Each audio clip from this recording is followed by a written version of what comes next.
हजुरले यो भुटान फिल्म काम गर्नुको रोज्नुको कारण चाहिँ के हो त?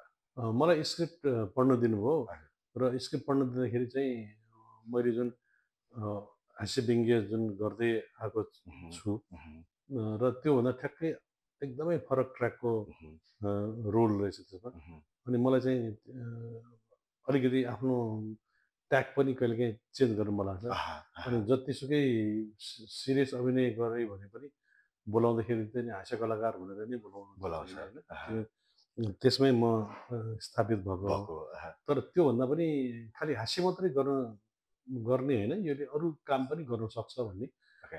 उदाहरण त अब 1-2टा पहिले पनि आइसकेको छ। आइसकेको छ बलिदान होइन। लगायतका फिल्मले प्रुभ गरिसकेका गरिसकेको छ। तैपनि म चाहिँ एउटै हास्यमा मात्रै सीमित भएर बस्न चाहन्न। ओके।